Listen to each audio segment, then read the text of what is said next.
live edition of NHRA Today. Coverage of qualifying at the Chief Auto Parts Nationals, including the Pro Stock Tangle for the Texas top spot, an update on the funny car chase for the crown, and Top Fuel's crucial pursuit of points at the Motorplex. From Ennis, Texas, it's a half hour of live drag racing excitement on this edition of NHRA Today.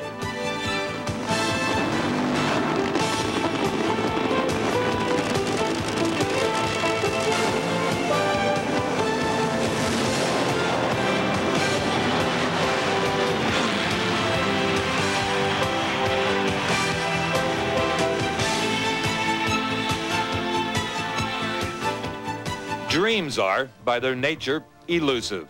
Just ask Warren Johnson.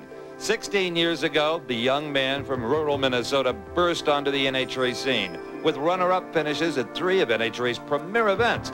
Now, those results landed him a close second in the 1976 Winston Point standings, and a championship seemed a matter of destiny. But 6 long, frustrating years would pass before Warren would win even his first NHRA national event. And for much of the 1980s, he and his cars carried the number 2, the eternal bridesmaids in the harsh world of sport, where only championships are valued. Twice the ultimate prize was snatched from Warren's grasp at the last moment, and the professor of pro stock knew the anguish of the school of hard knocks. But come 1992, all those years of struggle and dedication have paid off. 7 national event victories in 16 races have propelled the thinking man's racer firmly clear of his rivals. And earlier this week in qualifying, Warren clinched that elusive Winston Championship. This was his reaction upon joining the elite brotherhood of pro stock titleists. Well, Warren, we can finally throw away the calculators. That qualifying pass gives you your first pro stock championship. I think that pass will hold. At least we should stay qualified. It may be bettered slightly, but it'll hold at least for a 16-car field. If I know you, you've already begun on 93. That's exactly right. There's no doubt about it. We just can't rest on your laurels at all. Nobody can in this sport, because you'll be humbled in a hurry.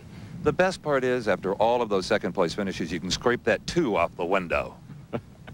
Yeah, we can finally get rid of that. There's no doubt about that, at least for 1 year for sure. But it just gives us another opportunity for next year. There's no doubt about it. We've been blessed with a lot of opportunities in drag racing, so the time it's taken for us to get here doesn't really seem all that long. Hello, everyone, and welcome to this live edition of NHRA Today.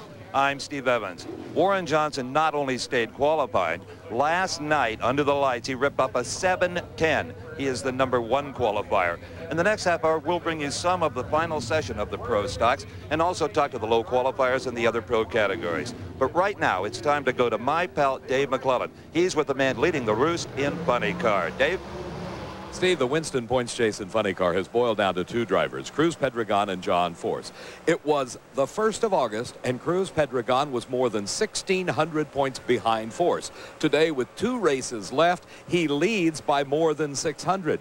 Cruz, what's your strategy? Win rounds or try to win the last 2 races? Oh, we're going to try to win the last 2 races. You know, we're going to do what got us here, and that's go for it and try to win races. And, you know, rounds is important. We race 1 round at a time, and then that's propelled us to 5 event victories this year, so we're pleased with that.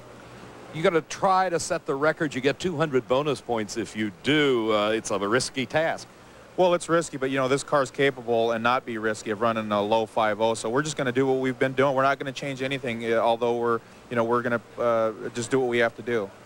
As close as it is in funny car, the Top Fuel race is even closer. For that story, here's Bob Fry.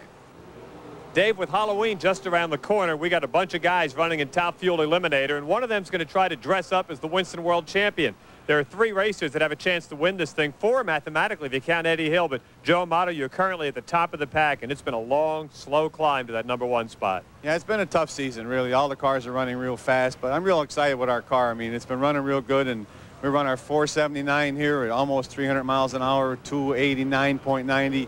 My team is doing such a job on this car, and with the help of Jim Brissett and Doug Herbert's team, I mean, I can't say enough about them. I mean, they're just making the car down that track every time and run real fast.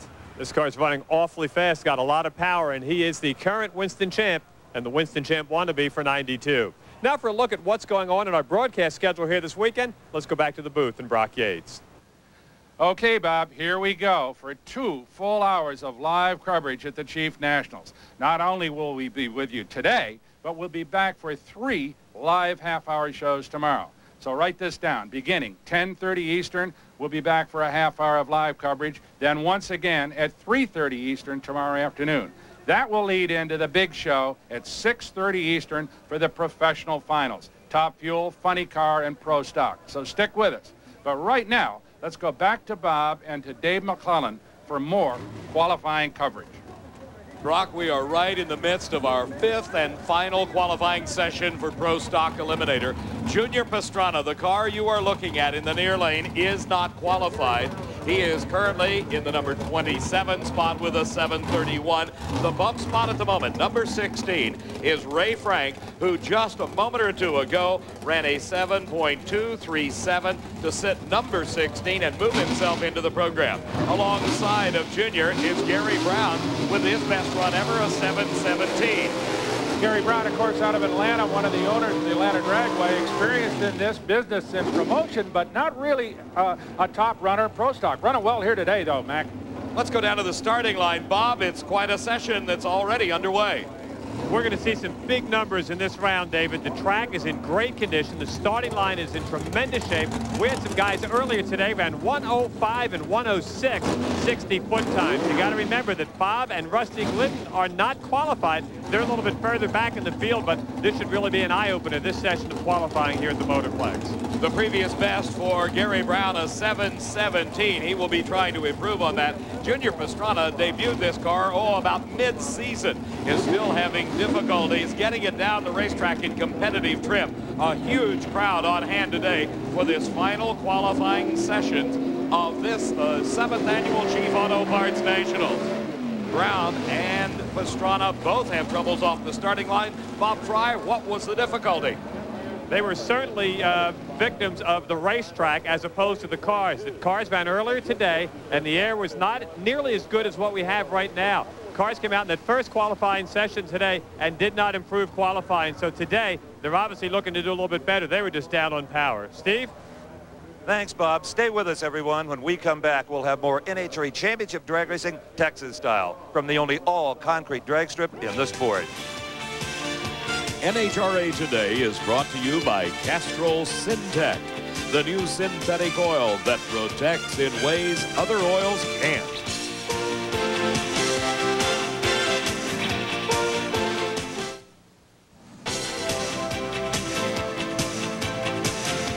Welcome back, everyone, to our live coverage of the Chief Auto Parts Nationals from the Texas Motorplex near Dallas. Right now, it's time to smoke the tires again on some Pro Stock cars in qualifying. Here again is Brock Yates and Dave McClellan.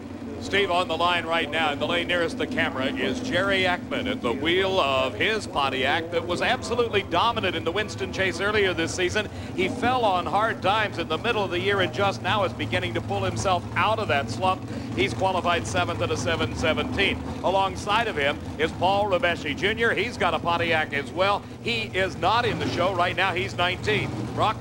Right, Mac, and of course, as you said earlier, Ekman, we thought he was going to be a shoe-in for the championship early in the season. He's won 4 major events, but still, of course, Warren Johnson has moved on into that title. But right now, as they get ready to go, Bob Fry, Ekman looking to improve on that number 7 qualifying spot. At least he's in the field, Brock. Rabeski is not. He's the guy that had that great 60-foot time earlier in the day.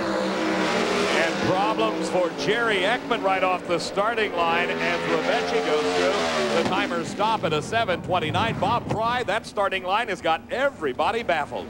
3 out of the last 4 cars have failed to get him off the starting line, David, and it really does look like the motors are just being pulled down. Has a tremendous amount of bite on it. The temperature is just about what it was yesterday, and these guys have just got problems getting off the starting line. Steve?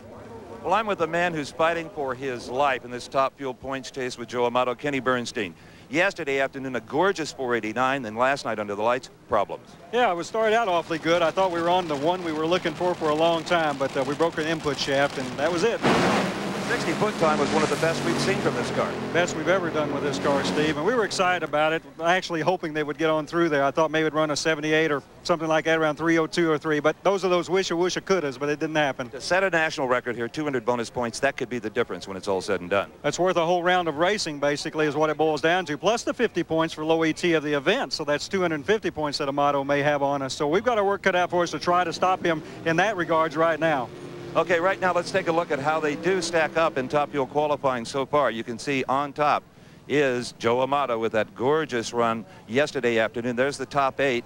And the bottom 8 look like this. And remember, 1 race is 16, 2 races 15, and so forth. Jim Head is on the bump with a 5:11. Okay, back to you guys for more qualifying. Steve, on the starting line now, we have the #1 qualifier in the new Winston champ. This is Warren Johnson.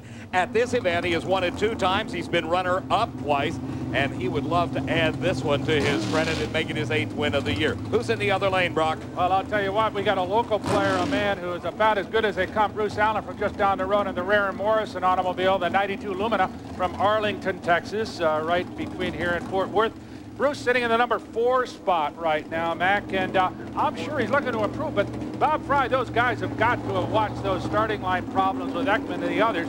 Are they concerned, and how do you think they're going to behave? There's not a whole lot you can do, Brock, once you get these pro stock cars into the starting line. You see the other guys have problems. Nothing you can do to change your car. Except to possibly slip the clutch a little bit. It looks like they've launched well, though. Let's see what the ETs are. And it is Warren Johnson at a 7:11, only 100th of a second off his best at over 193 miles an hour. Bruce Allen does not improve, but runs a very competitive 7:18. It's going to take every bit of horsepower you can find. And here is one of the Glidden clan. Bob and Rusty, father and son, are both in competition, and neither one are qualified.